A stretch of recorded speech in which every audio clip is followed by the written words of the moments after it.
ओम शांति। त्रिमूर्ति दादियों की अनमोल शिक्षा है। विशेष है गुलजार दादी जी के विशेष अनमोल महावाक्य। सदा लवलीन स्थिति कैसे रहे, सदा लवलीन स्थिति कैसे रहे। बाबा ने कहा, लव में लीन सहज कौन रह सकता है, जिसका संबंध और प्राप्तियों में भरपूर होगा। आप अनुभवी हैं, तो जिससे गहरा संबंध होता है वह भूलते भी नहीं भूलता, बार बार याद आता है। और जहाँ से कोई प्राप्ति होती है तो प्राप्ति वाला भी नहीं भूलता। अगर बाबा भूल भी जाता है तो उसका कारण संबंध में कुछ कमी, प्राप्ति समृद्धि में नहीं।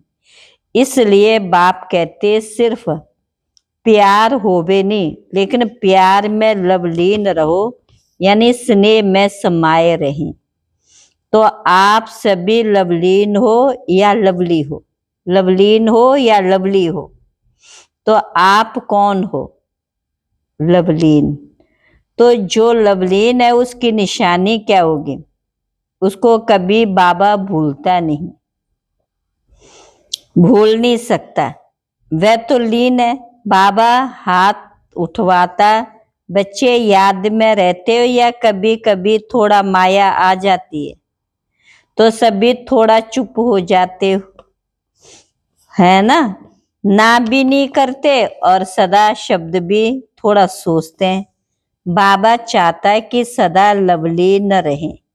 ये लवलीन अक्षर ऐसा है जो इससे ही लोगों ने कहा हम बस लीन हो जाएं। अब उनका लब तो है ही नहीं, लीन कोई होता नहीं। हम कहते हैं हमारा तो एक बाबा दूसरा ना कोई। हम बाबा के लव लीन होकर जो हमको प्राप्ति हुई वह दूसरों को भी देवें, इसी लगन में लगे हुए हैं। लवलीन रहने का सहज तरीका क्या है? हमने अनुभव किया। बाबा कहते सदा मुझे साथ रखो, मुझे साथी बनाओ। अगर सदा बाबा हमारे साथ है तो सदा हमारे दिल में उसको दिलाराम का टाइटल मिला, क्योंकि वह हमारे दिल में रहता है। इसलिए आबू में दिलवाड़ा मंदिर बना है। दिल लेने वाला और दिल देने वाला का यादगार है। तो बाबा कहता है बच्चे अकेले कभी नहीं बनना। बाबा साथ है तो हम अकेले नहीं हो सकते। बाबा हमारे दिल में सदा बैठा है, याद है तो कभी भी माया आ नहीं सकती। बाबा ने एक मुरली में कहा था, जहां लाइट होती है वहां पाप नहीं होता है। जंगल में जाते हैं तो टॉर्च साथ में रखते हैं। जानवर आए तो उसे आंखों में लाइट डाल दो तो माया भी अगर आती है तो उसका कारण हमारे साथ बाबा नहीं होता, अकेले हो जाते हो। वैसे भी अगर कोई डाकू आता है तो वह पहले सबको अलग करता है। साथ होंगे तो फिर उनको डर रहता है। तो हमारे साथ हमारे दिल में अगर सदा बाबा हो, माया आए और हम भगवान तो मेहनत हो जाएगी। अगर भगवान साथ है तो आंधी तूफान क्या करेगा? अगर कोई पावरफुल साथ होता है तो डर नहीं होता। तो बाबा कहते मुझे साथ रखो, मुझे अपना साथी बनाओ। तो आप सबके साथ बाबा सदा या कभी कभी अकेले हो जाते हो। हमारे साथ तो लाइट हाउस है, स्वयं लाइट हाउस बाबा अगर हमारे साथ है तो माया की क्या हिम्मत है आने की? आ ही नहीं सकती। और हम सदा निर्विघ्न रहेंगे, हम सदा निर्विघ्न रहेंगे। इस अवस्था में रहने से मेहनत नहीं करनी पड़ती, क्योंकि माया दूर से भाग जाती है। आगे भी नहीं आ सकती। तो ये ध्यान रखे, कभी अकेले तो नहीं हो जाते। अकेले होने से व्यर्थ संकल्प चलते। व्यर्थ संकल्प ऐसे होते जो जल्दी खत्म नहीं होते, बार बार आते और खास बाबा की याद के टाइम अमृत वेले आते हैं। माया उसी समय कोशिश करती है सामने आने की, लेकिन अगर हमारे साथ लाइट हाउस है तो माया की ताकत नहीं हो सकती, व्यर्थ संकल्प भी नहीं आ सकते हैं। आजकल की रिजल्ट में बुरे संकल्प कम हो गए, लेकिन व्यर्थ बहुत चलते। छोटी छोटी बात में क्यों, क्या, कैसे, माया की भाषा के की है।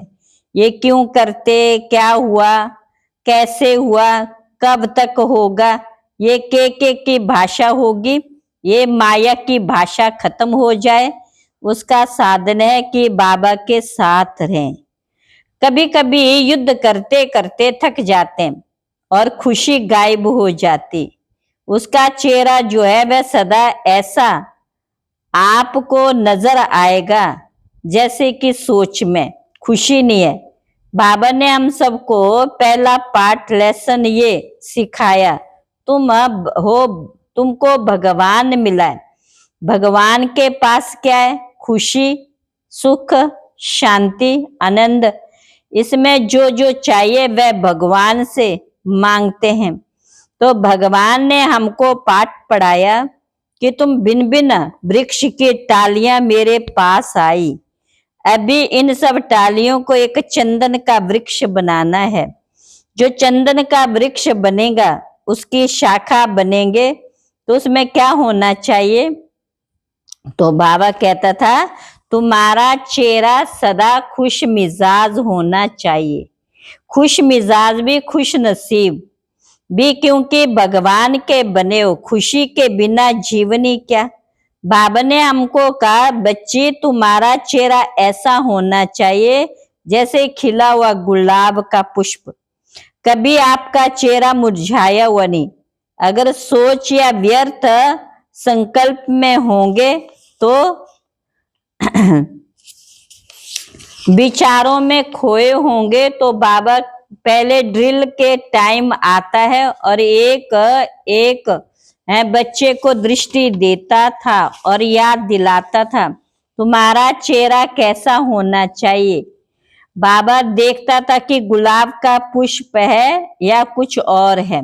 बाबा को मुरझाइश हुई सोच वाली शक्ल बिल्कुल अच्छी नहीं लगती थी। तो अपनी शक्ल को चेक करना, बार बार देखो मेरी शक्ल ऐसी खुश मिजाज खुश नसीब है। हमारा जैसा कोई होगा ना, हमारे जैसा कोई होगा ना तो होगा नहीं। भगवान हमारा बन गया। फलक से कहते मेरा बाबा। तो जब भगवान मेरा हो गया तो जहाँ भगवान है वह सर्व प्राप्तियां हैं। हम मुस्कुराते हैं तो दूसरे भी देख करके मुस्कुराते हैं, तो ये भी सेवा है। दुखी आत्मा एक सेकंड में मुस्कुराए, ये भी सेवा है। तो हमारा चेहरा ऐसा होना चाहिए जो कोई देखे तो वह भी मुस्कुराए, यानी खुश हो जाए। हम खुश नसीब हो गए तो हमारे चेहरे पर वह होना चाहिए। अच्छा, ओम शांति।